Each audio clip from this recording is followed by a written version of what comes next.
Ang kwentong ito ay hango sa totoong buhay. Mula ito sa ating kaibigan na itago na lang natin sa pangalang Rico. Nangyari ito noong 1981 sa lugar ng Bayawan, Negros Oriental. Nagmula sa pamilya ng mga antingero at manggagamot itong si Rico. Wala na siyang mga magulang at nakatira siya sa kanyang lulong sa bungero. Ayon sa kanya, ang tatay niya ay isang antingero. Ngunit namatay ito noong bata pa siya. Ang kanyang ina naman ay namatay din ito noong iniluwal siya nito. Magaman lumaking walang magulang itong si Rico, meron naman siyang lolo na siyang nagpalaki sa kanya at gumabay. Payapa at tahimik ang lugar nitong si Rico dahil sa isang sabongero ang lolong nagpalaki sa kanya. Kaya napaligiran ng mga manok panabong ang kanilang kubong tinitirhan. Kahit payak ang pamumuhay ng mga nakatira sa baryo, halos lahat ng mga tao naman doon ay masasayahin. Sa katunayan nga, mas naaliw itong si Rico sa tuwing may dadayong mga sabongero sa kanilang lugar. Dahil kapag ganun, ay lumalaban din ng sabong ang kanyang lulo. Ang tanging ikinainis lang nitong si Rico ay panay alaga ng mga tandang ang lulo niya, pero hindi naman nananalo sa sabong. Pero kahit ganun pa man, kahit talo ay masaya pa rin ang lulo niya. Isang araw, kinausap niya ang lulo niya. "Lolo Ambo, hindi ka ba napapagod dyan sa ginagawa mo? Bukas na bukas, lalaban ka na naman. Pero sa huli, ito, talo ka pa rin." Nang marinig ito ng lolo niya, tuloy lang naman ito sa paghimas ng mga manok nito. "Ay nako apo, ganyan talaga ang tunay na sabongero. Matalo man o manalo, ay dapat maging masaya ka pa rin. Huwag mo nga akong pakialaman." Napailing lang naman itong si Rico sa mga isinagot ng lolo niya. Dahil sa araw-araw na lang niya itong nakikita, nahaplos-haplos ang mga manok niya.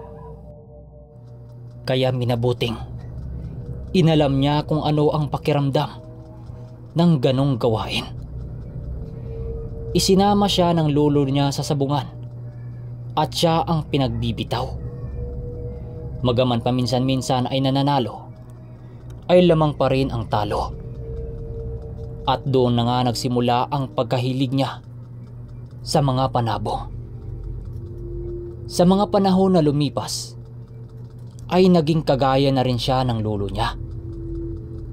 At isang araw, may natuklasan itong si Rico ukol sa naiwang gamit ng ama niya na yumao na.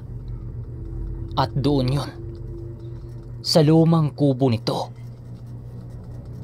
Habang binubuksan niya ito, hindi niya alam na matagal na pala siyang minamanmana ng lolo niya.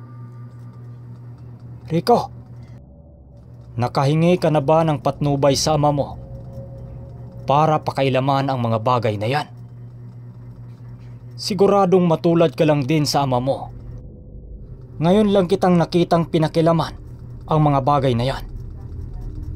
Maging ang mutya ng bulkan, pinakilaman mo din. Balak mo bang sumunod sa yapak ng ama mo?" "Hindi sa susundan ko ang yapak ng ama ko, lolo. Naniniwala ko na may kakaibang taglay ang mga gamit na ito. Ilang beses na akong tinawag ng mga gamit na ito.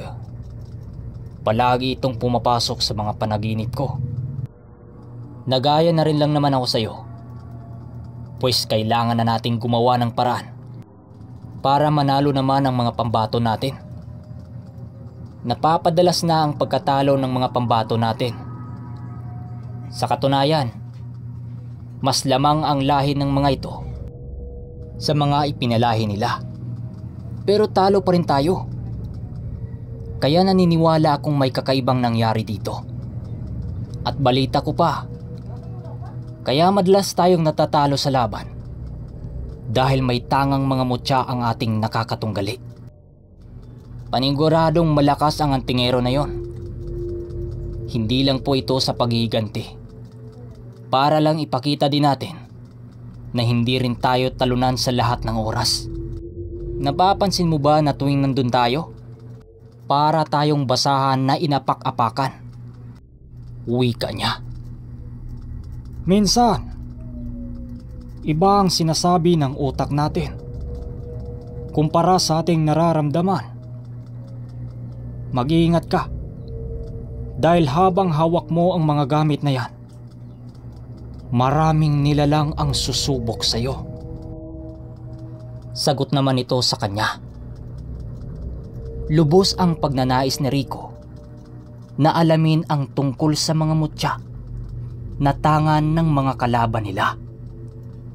Sumakto ng mga panahon na yon dahil kinabukasan muling dumayo ang mga antingerong sabongero galing sa ibang bayan. Habang nakikilahok sila sa magaganap, dinala niya ang natatanging mutya ng bulkan ng ama niya.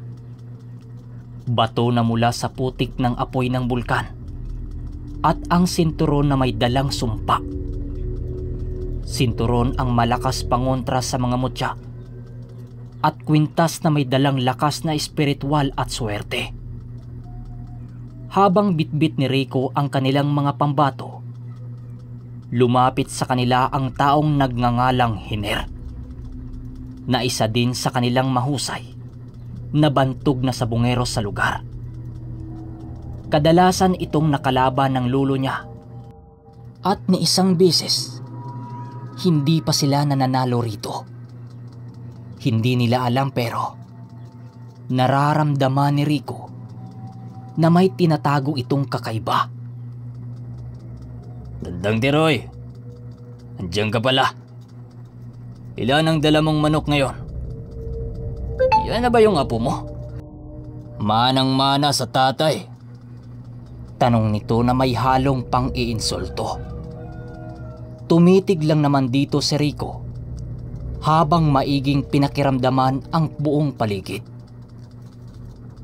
3 ang dala ko. Huwag kang tumingin ng ganon sa apo ko, Hiner. Baka matunaw eh. Ngayon ka lang ba nakakita ng binatang kasing bagsik nito? Sagot naman ng lolo niya. Kahit saan pa dyan, lalabanan ko yan lahat. Wala naman kasing ibang mapuntahan yung mga manok niyo eh, kundi sa kabiguan. Sagot nito. Huwag kang pakakampante, Mano. Baka kainin mo yan lahat ng binitawan mong salita. Sabat naman nitong si Rico na siyang ikinagulat ng lolo niya. Tingnan natin mamaya. Wika nito sabay alis sa kanilang kinaroroonan. Lumipas ang mga minuto. Nakatayo na nga silang dalawa ng lulo niya sa paglalabanan ng mga tandang. Habang panay ang sigawan ng mga tao, alam na nilang walang pupusta sa kanilang pambato. Sa dinarami-rami kasi ng nilang inilaban noong mga nagdaang buwan, halos puro talo yon. Maniwala kayo o sa hindi, naging dublado ang pustahan ng mga manok at kalahati ang pusta nila Rico at buo naman ang kalaban. Lolo, ako na ho ang magbibitaw. Wika niya sabay kuha ng tandang.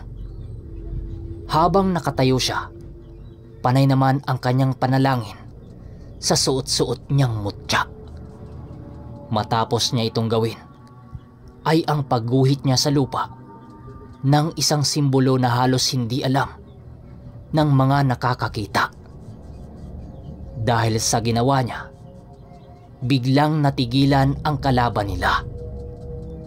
Dahil sa ilang bisis nilang magkalaban, ngayon lang nila nakita na ginawa ito ng apo ng matanda.